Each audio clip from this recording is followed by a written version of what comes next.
Chapter 1. Introduction, Setting the Stage.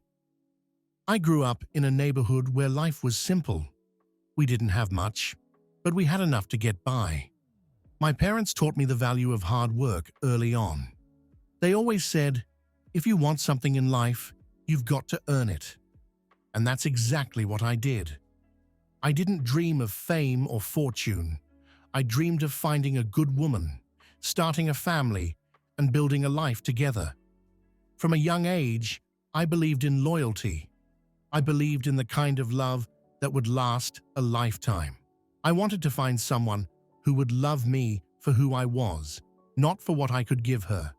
My parents had that kind of love, and I wanted it too. To me, loyalty was everything. A real man stood by his commitments, and I believed a real woman would do the same. When I met Essie, I thought I had finally found everything I'd been looking for. She was everything a man could want. Beautiful, successful, and most importantly, she chose me. It felt like a dream come true. Here I was, an ordinary guy from a small neighborhood, and I had won the heart of someone extraordinary. But life has a funny way of testing what you believe. It pushes you to the edge and forces you to ask yourself questions you never wanted to answer. What happens when the person you trust the most betrays you? Can you ever trust again? This is my story. The story of how I found love, lost everything, and discovered what really matters. It's a journey that nearly broke me, but in the end, it made me stronger. Chapter 2. The Dream Come True. When I first met Essie, I couldn't believe my luck. I was just a regular guy, working hard to make ends meet. And there she was, a star, someone who everyone knew and admired. We met at a charity event. I was there working, not attending, just trying to do my job. But there was something about the way she looked at me, like I was more than just the guy serving drinks. She saw me, the real me, and that's something I never expected. Our connection was immediate, like we'd known each other forever. We started talking, and before I knew it, we were spending more and more time together. It was surreal being with someone like Essie. She was glamorous, confident, and so full of life. Every day with her felt like an adventure, like I was living in a dream. I couldn't believe that someone like her could fall for someone like me. But she did, or at least, that's what I thought. I remember our early days together, how she would laugh at my jokes, even the ones that weren't that funny. We'd stay up late, talking about everything and nothing at all. I'd share stories about growing up in my small neighborhood, and she'd tell me about her life on the big screen, how different it was, but how much she longed for something real. That's what she said she loved about me. I was real, grounded, someone she could trust in a world full of phonies. When she asked me to marry her, I was stunned. Essie could have had anyone, but she chose me. It felt like all my dreams were coming true.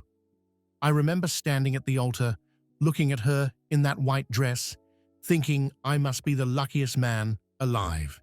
She was everything I had ever wanted in a partner. Beautiful, successful, and I believed loyal. After we got married, I was swept into her world. Fancy parties, red carpets, and more money than I had ever seen. It was overwhelming at times, but I thought I could handle it. After all, I had Essie by my side. We were a team, and as long as we had each other, I believed we could face anything. But as perfect as everything seemed, there was always this small voice in the back of my mind, whispering doubts. Could someone like Essie really love someone like me? Was this all too good to be true? I pushed those thoughts aside, convincing myself that I was just being insecure, that I needed to trust in our love. For a while, it was easy to believe that everything was as perfect as it seemed. We were happy, or at least I was. I thought she was too. We had it all: love, success, and a future that looked bright. But sometimes, when things seem too good to be true, they usually are. And soon enough, I'd be forced to face a reality that I never saw coming. Chapter 3. The Dream Come True. One night, she came home after midnight, her smile just a little too forced, her laughter too hollow. I asked her about her day, and she gave me a vague story about a late meeting with her director. But as she spoke, I couldn't help but notice how her eyes darted away from mine, how she fidgeted with her phone as if it was some lifeline she couldn't let go of. The next morning, I woke up to find her phone buzzing on the nightstand. Half asleep, I reached for it, thinking it might be something important. But before I could read the message, she snatched it from my hand, her face twisted in a flash of anger I'd never seen before. "It's just work stuff," she snapped, her voice sharper than I expected. "You don't need to worry about it." I stood there stunned, my hand still hovering in the air where her phone had been. Essie had never spoken to me like that before. My heart pounded in my chest as I tried to shake off the unease. "I'm just trying to help," I mumbled, but she was already turning away, brushing me off like I was a nuisance.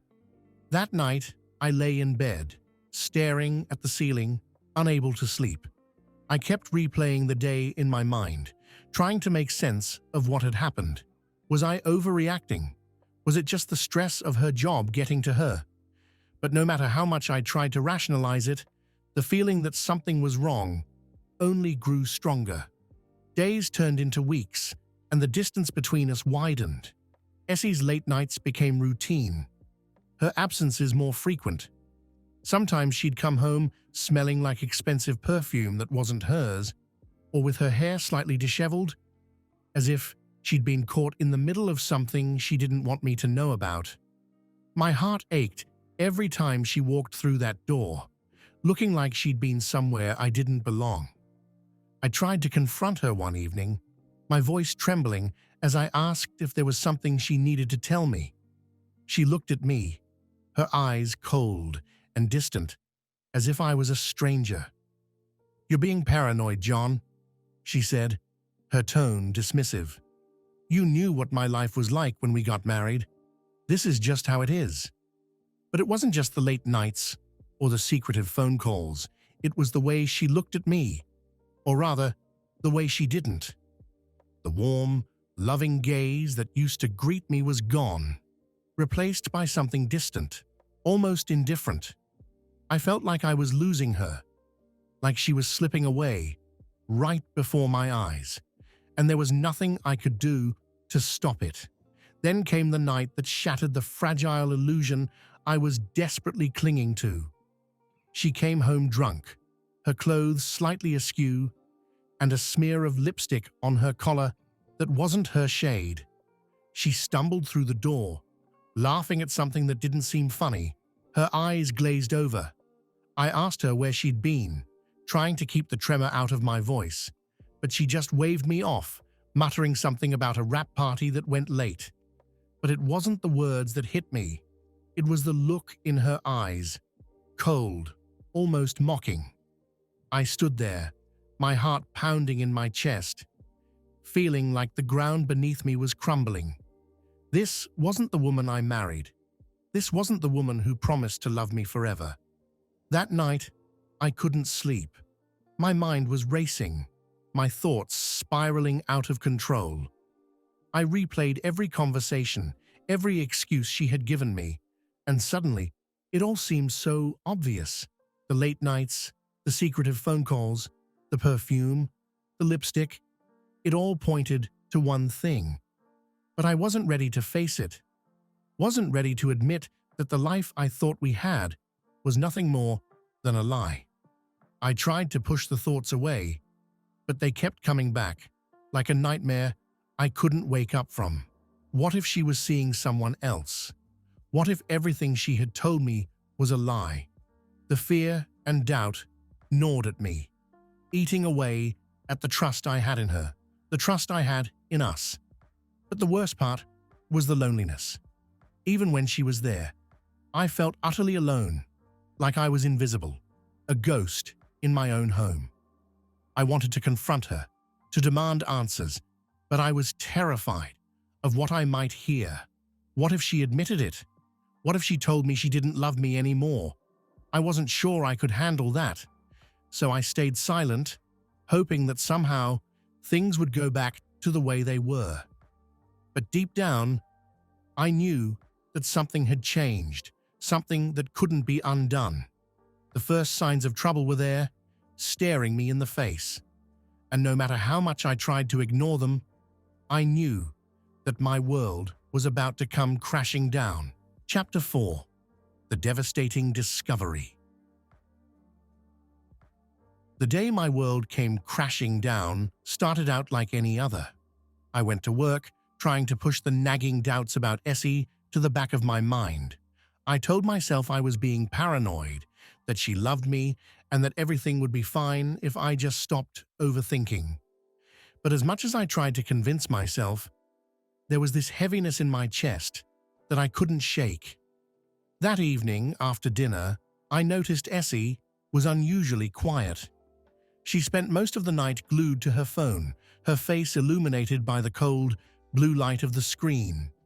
I tried to make small talk, but she was distant, barely acknowledging me. Eventually, she said she was going to bed early because she had an early call time the next day. I watched her walk upstairs, feeling that familiar knot of unease tightening in my stomach. As I sat alone in the living room, I couldn't help but replay the events of the past few weeks in my mind. The late nights, the secretive phone calls, the coldness in her eyes. It all felt like pieces of a puzzle that I didn't want to put together. But that night, something inside me snapped. I needed to know the truth, no matter how much it might hurt. After I was sure she was asleep, I grabbed my laptop and sat down at the kitchen table. My hands were trembling as I typed her name into the search bar, followed by the name of her latest project. At first, I didn't find anything out of the ordinary, just articles about her upcoming role, interviews, and promotional photos. But then, as I scrolled further down the page, I stumbled upon a gossip site I'd never heard of before, and that's when I saw it. There was a headline that read, "Hollywood star Essie spotted, cozying up with business mogul Michael Graves. Is there trouble in paradise?" Beneath the headline was a series of photos, grainy, taken from a distance, but clear enough to recognize her. She was at a fancy restaurant, laughing, touching his arm, leaning in close. It was intimate in a way that made my stomach churn. For a moment, I just stared at the screen, my mind refusing to process what I was seeing. It felt like time had stopped, like the air had been sucked out of the room. My heart was pounding so hard, I thought it might burst. I wanted to believe it was a mistake, that the photos were taken out of context, that there was some logical explanation. But the longer I looked at them, the harder it became to deny the truth. I started clicking on related links, desperately searching for more information. The further I dug, the worse it got. There were rumors, speculation, stories from so-called sources who claimed to have seen them together at various events, sometimes even staying at the same hotel. With each new piece of information, I felt like I was being punched in the gut over and over again. It wasn't just the photos or the rumors, it was the realization that all those little things I'd noticed, the late nights, the secretive calls, the perfume that wasn't hers, were all connected, all pointing to this. I had been blind, so desperately wanting to believe that Essie was still the woman I fell in love with, that I had ignored all the signs. I don't know how long I sat there, staring at the screen, my mind racing. It could have been minutes or it could have been hours. All I knew was that the life I thought I had, the marriage I believed in, had been shattered. I felt sick to my stomach, like I was going to throw up. My hands were shaking, and I could barely breathe. At some point, I closed the laptop and just sat there in the dark, the weight of what I had just discovered pressing down on me like a ton of bricks. My mind was a whirl of emotions: anger, disbelief, hurt, betrayal. I felt like I was drowning, like I couldn't get a grip on anything. How could she do this to me? How could she betray me like this? I wanted to march upstairs, wake her up, and demand answers. I wanted to scream at her, to make her feel the pain she had caused me, but I was too scared. Scared of what she might say. Scared that she might not even care. I wasn't ready to face that. Not yet. Instead, I just sat there, my mind reeling, my heart shattered into a million pieces. I thought about all the promises we had made to each other, all the dreams we had shared. It was all a lie, and I didn't know what to do. I didn't know how to move forward from this, how to pick up the pieces of a life that had been built on nothing but deceit. That night, I barely slept. Every time I closed my eyes, I saw those photos, heard the rumors, felt the sting of betrayal all over again. When the morning came, I wasn't sure how I was going to face her, how I was going to pretend that everything was okay when my world had just been torn apart. But I knew one thing. I couldn't keep this inside. Sooner or later, I was going to have to confront her, to find out the truth, no matter how much it hurt. But for now, all I could do was sit in the darkness, feeling the cold, empty space beside me, and wonder how everything had gone so horribly wrong. Chapter 5. The Confrontation. The next morning, I could barely look at Essie. She moved around the kitchen like everything was normal, humming softly, completely oblivious to the storm raging inside me. My heart pounded in my chest, my mind racing with everything I'd discovered the night before. I couldn't pretend any longer. "Essie, we need to talk," I said, my voice strained. She looked up at me, surprised by the seriousness in my tone. "What's wrong, John?" I slid my phone across the table, the photos I found last night glaring up at her. "This? What the hell is this?" She glanced at the screen, her expression carefully neutral. "It's not what it looks like, John. It's just a business dinner." "A business dinner?" I snapped, unable to contain the bitterness in my voice. "You're laughing, touching him, looking at him like you used to look at me. Don't treat me like I'm stupid, Essie." She sighed, her tone dismissive. "You're overreacting. Michael is just a friend, nothing more. You're reading too much into this." I felt a surge of anger, mixed with an overwhelming sense of betrayal. "Don't lie to me. I've seen the way you've been acting, sneaking around, coming home late. I trusted you, Essie, and you threw it all away." Essie's eyes hardened, her voice turning cold. "You need to stop being so insecure, John. Maybe the real problem is that you've never been able to handle my life, my world. Maybe we've both outgrown this." The words hit me like a punch to the gut. "Outgrown? Is that what you call this? You've been cheating on me, and now you're telling me I'm the one who needs to move on." She didn't even flinch, just stared at me with that cold, indifferent gaze. "Maybe it's time you face the truth, John. You were never enough for me." Her words cut deeper than I could have ever imagined. My world was collapsing around me, and there was nothing left to salvage. I stood there, shaking, trying to hold back the tears.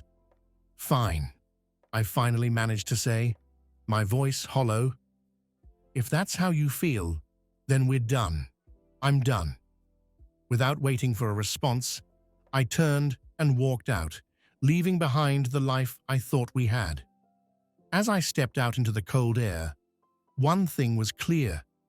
I wasn't the same man who had walked into that kitchen, and I wasn't going to let her betrayal break me. This was just the beginning of something new, something darker. Chapter 6. The Crossroads. Stay or leave. I walked out of that kitchen, feeling like my world had been shattered. But once the initial shock wore off, I was left with an agonizing decision. The anger and betrayal I felt were overwhelming. But so was the pain of losing everything I had believed in: our marriage, our future, the life we had built together. I didn't know what to do or how to move forward. The question that kept echoing in my mind was, do I stay and try to fix this, or do I leave and start over? I spent the next few days in a fog, barely functioning. I went through the motions, pretending to live, but inside, I was drowning. Every time I thought about confronting Essie again, I was hit with a wave of doubt. What if there was some truth to her words? What if I had been too caught up in my own insecurities, too blind to see the bigger picture? But then, the images of her with that man would flood back, and I knew deep down that this wasn't something I could simply talk my way through. I reached out to a few close friends, people I could trust, hoping they could give me some clarity. Most of them told me what I already knew but didn't want to hear. Once trust is broken, it's almost impossible to rebuild. They told me that staying would only prolong the pain, that I deserved better. But there was also fear in their voices, fear of how I would cope if I left, if I was really ready to walk away from everything I had known and loved. My family tried to offer support, but I could see the disappointment in their eyes, the hurt. They had loved Essie too, or at least the version of her that she had presented to the world.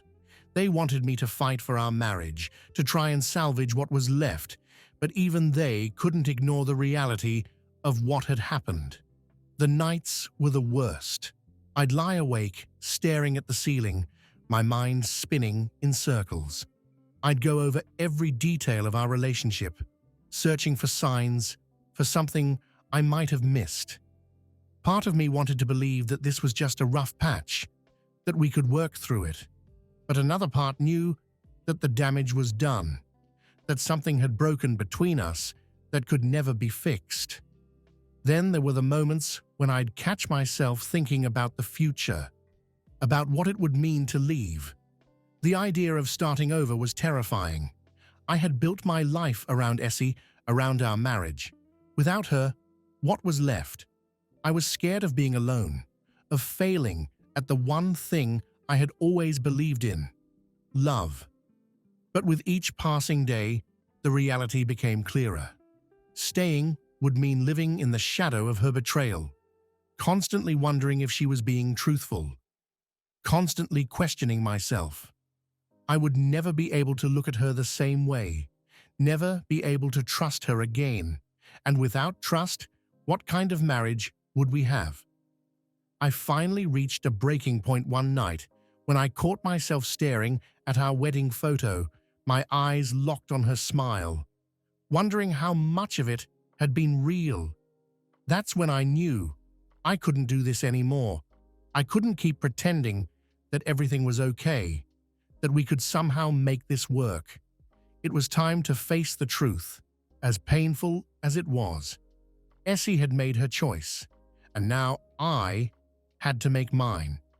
I had to choose whether to hold on to something that was already gone, or to let go and find a way to rebuild my life, even if it meant starting from scratch.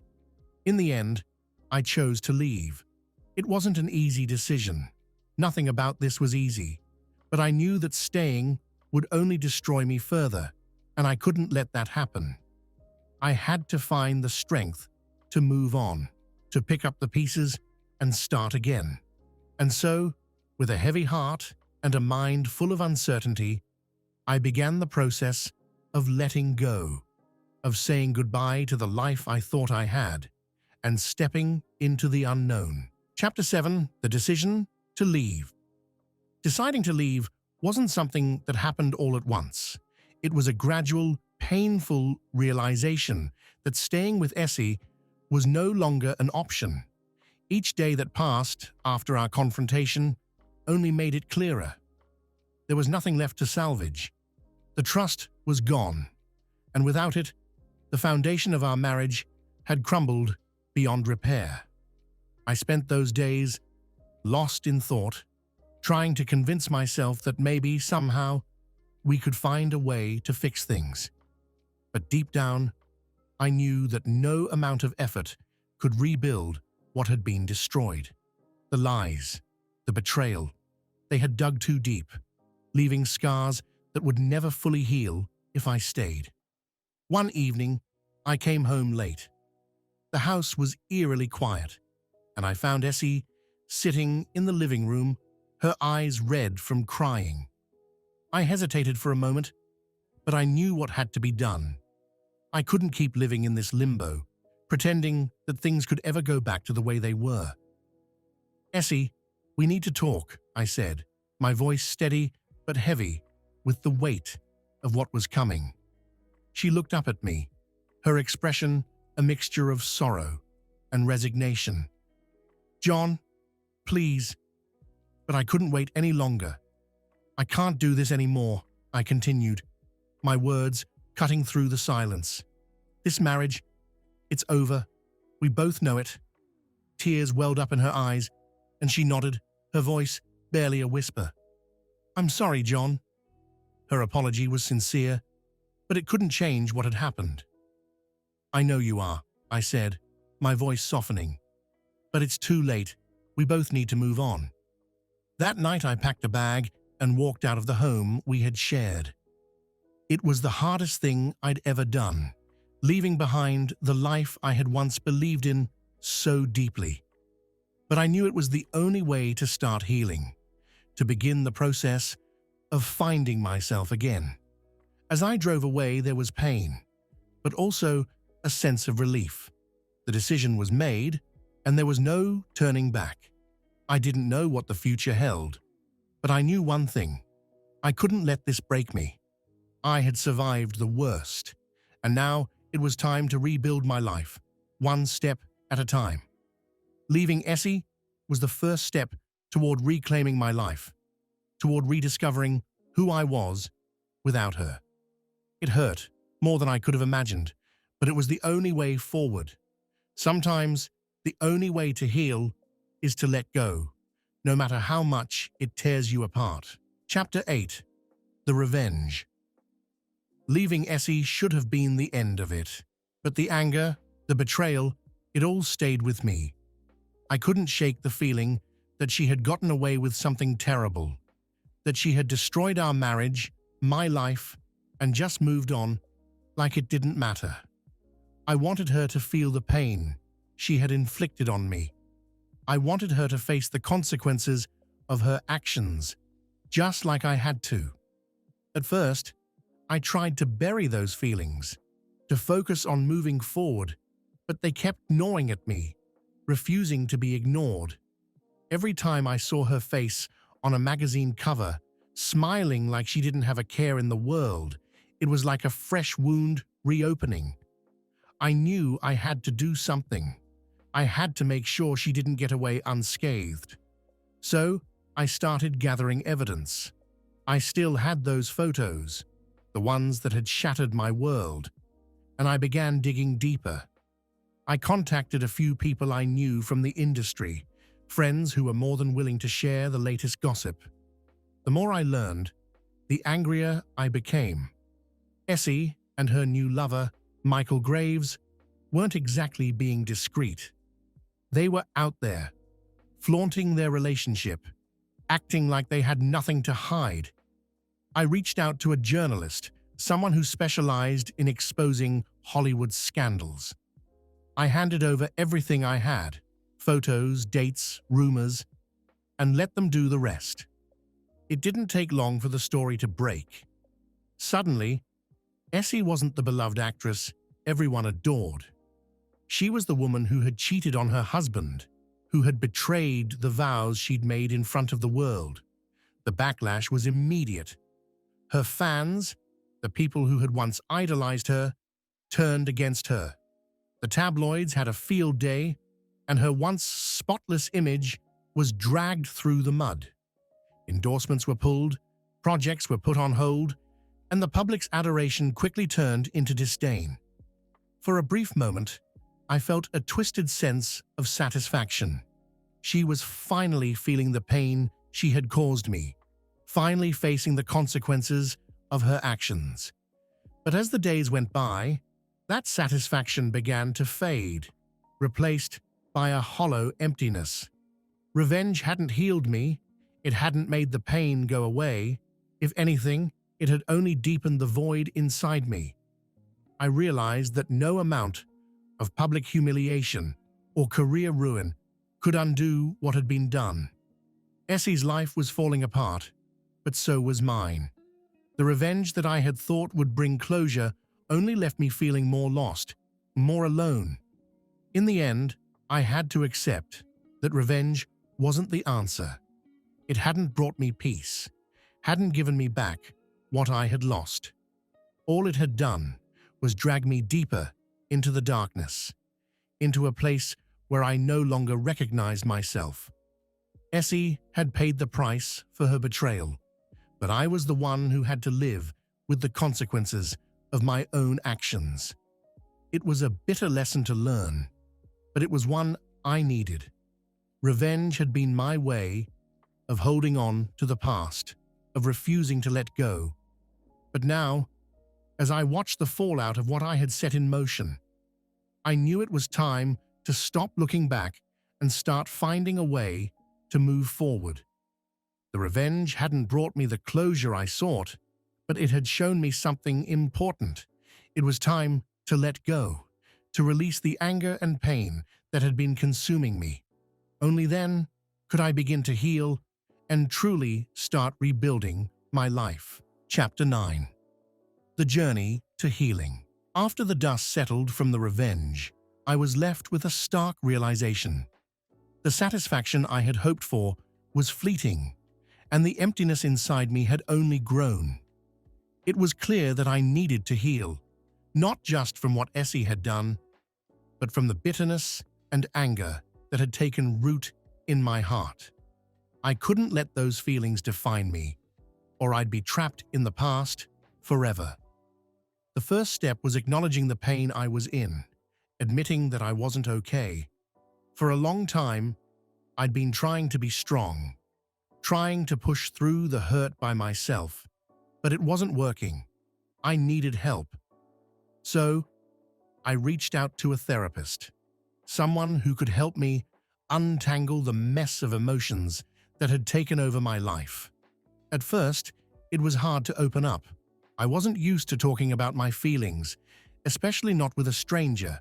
But slowly, session by session, I began to unload the weight I'd been carrying. I talked about the betrayal, the revenge, the loss of the future I'd envisioned with Essie. My therapist helped me see that while what had happened was devastating, it didn't have to define the rest of my life. One of the hardest things to face was the idea of forgiveness. Not just forgiving Essie, but forgiving myself, for staying as long as I did, for letting anger drive me to actions I wasn't proud of. Forgiveness didn't mean excusing what had happened, but it was about letting go of the power the past had over me. It was about freeing myself from the cycle of blame and bitterness that was keeping me stuck. I also started to reconnect with the things that had once brought me joy, the things I had let slip away during my marriage. I went back to the gym, started hiking again, spent more time with friends who had been there for me from the beginning. Slowly, I began to rebuild the pieces of my life that weren't tied to Essie or the pain she had caused. One of the most important steps in my healing was learning to be alone without feeling lonely. For so long, I had defined myself by my relationship with Essie, by the life we had built together. But now, I had to learn who I was without her. It was a difficult process, filled with moments of doubt and sadness, but it was also empowering. I realized that I could stand on my own, that I didn't need to be in a relationship to feel whole. Time became my greatest ally. With each passing day, the pain lessened, the memories of betrayal faded a little more, and I began to see a future that wasn't overshadowed by my past. It wasn't easy, and there were days when I felt like I was taking 2 steps forward and 1 step back, but I kept moving. As I healed, I started to rediscover my capacity for hope.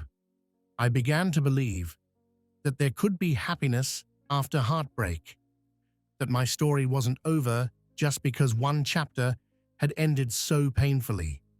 I allowed myself to imagine a future where I was happy again, where I could trust, where I could love. I learned that healing wasn't about erasing the past, but about integrating it, understanding it, and using it to grow. I couldn't change what had happened, but I could choose how it shaped me moving forward. I could choose to be better, stronger, more resilient. The journey to healing was long and often painful, but it was also transformative. It allowed me to rebuild my life from the ground up on my own terms. And in doing so, I began to find peace, not just with what had happened, but with who I was becoming. I was no longer defined by the hurt and betrayal. I was defined by how I chose to rise above it. Chapter 10. A New Love. Just when I thought I had accepted a life alone, Mary walked into my life. It wasn't planned, and I certainly wasn't looking for love. After everything with Essie, the idea of trusting someone again seemed impossible. But life has a way of surprising you when you least expect it. We met at a friend's gathering, and from the moment we started talking, I felt something different. Mary was warm and genuine, with a smile that made me feel at ease, something I hadn't felt in a long time. Despite my best efforts to keep my distance, I found myself drawn to her. But with every laugh we shared, every story we told, the fear crept back in. What if history repeated itself? What if I got hurt again? As we spent more time together, that fear only grew. I started pulling back, creating distance between us, trying to protect myself. But Mary wasn't blind. She noticed, and one day, she gently confronted me. We were sitting in a quiet cafe when she reached across the table, taking my hand in hers. "John, I know you've been hurt," she said softly, "but I'm not Essie. I'm not here to hurt you. You have to trust that not everyone is going to break your heart." Her words hit me hard. I wanted to believe her, but the scars from my past made it difficult. "I'm scared, Mary," I admitted, my voice barely a whisper. "I'm scared of getting hurt again, of losing everything I've worked so hard to rebuild." She squeezed my hand gently, her eyes full of understanding. "We're all scared, John, but we can't let that fear keep us from finding happiness. You deserve to be happy, and you deserve to be loved, but you have to let go of the past to move forward." It wasn't an easy conversation, but it was what I needed to hear. Slowly, I began to let my guard down. It wasn't a quick process. There were moments of doubt, times when I almost walked away because the fear was too overwhelming. But Mary was patient. She stood by me, offering her support without pushing me beyond what I was ready for.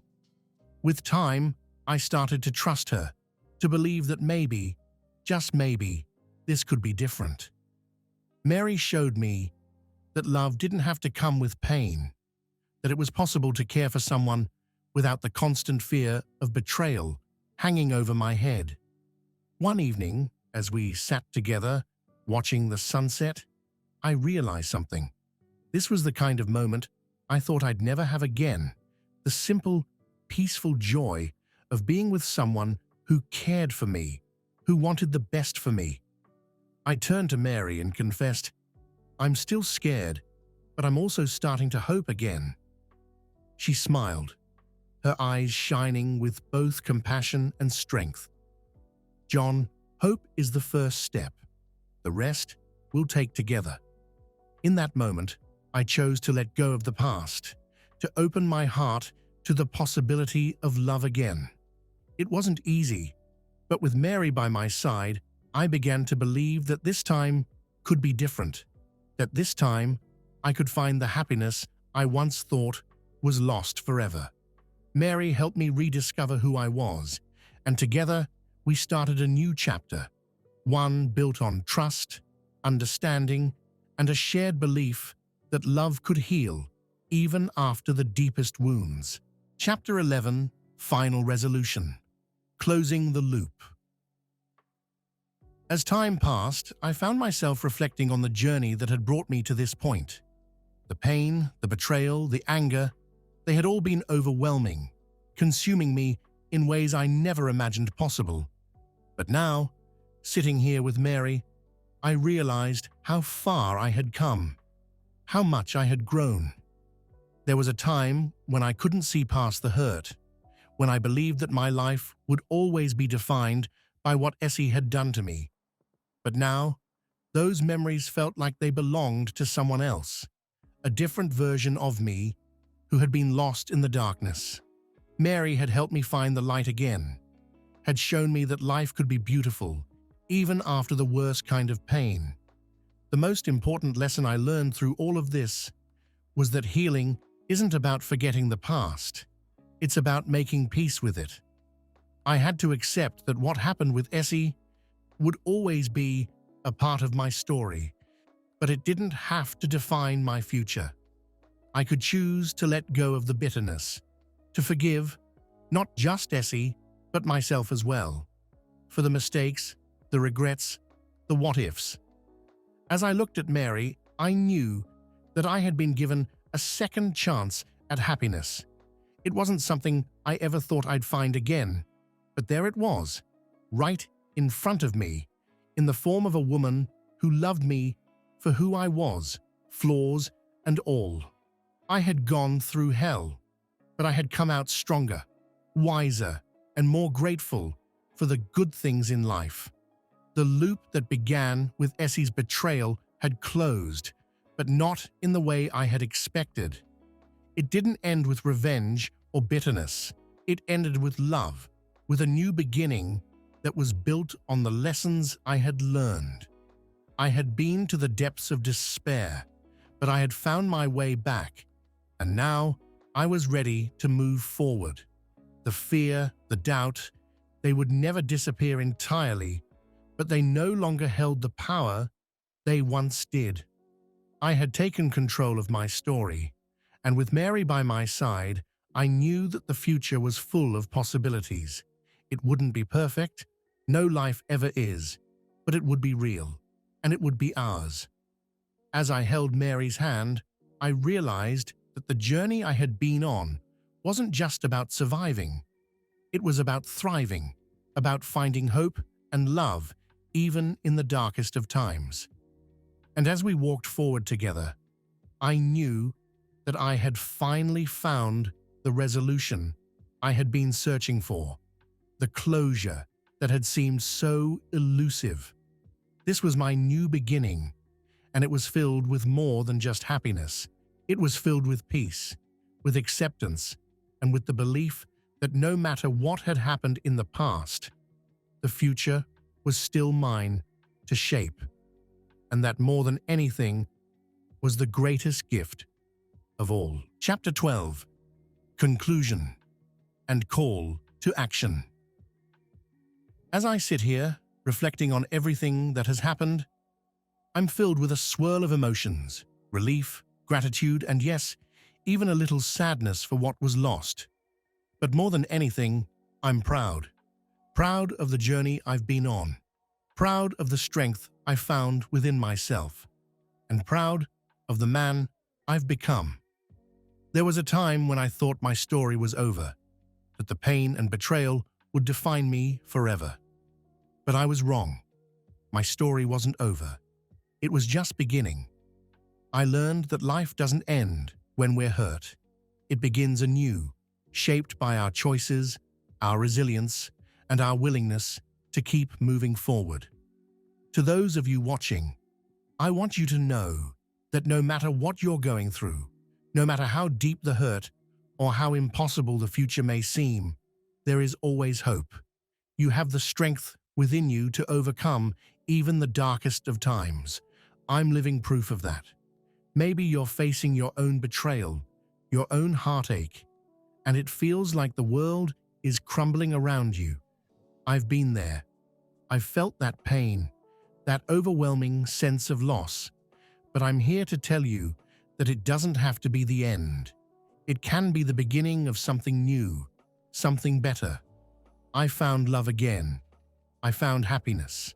And most importantly, I found peace. And if I can do it, so can you. Don't let the past hold you back. Don't let fear dictate your future. You deserve to be happy, to be loved, and to live a life that fills you with joy and purpose. If my story has resonated with you, if it's given you hope or made you feel less alone, I encourage you to share it with others who might need to hear it. We all need reminders that we're not alone in our struggles, that others have walked the same path and found their way through. Please like, subscribe, and share your thoughts in the comments. I'd love to hear your stories, your struggles, and your triumphs.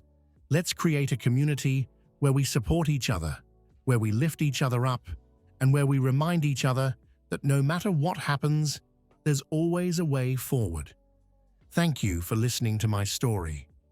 Thank you for being a part of this journey with me. And remember, this isn't just my story, it's ours. Together, we can face anything. And together, we can find the strength to write new chapters filled with hope, love, and endless possibilities.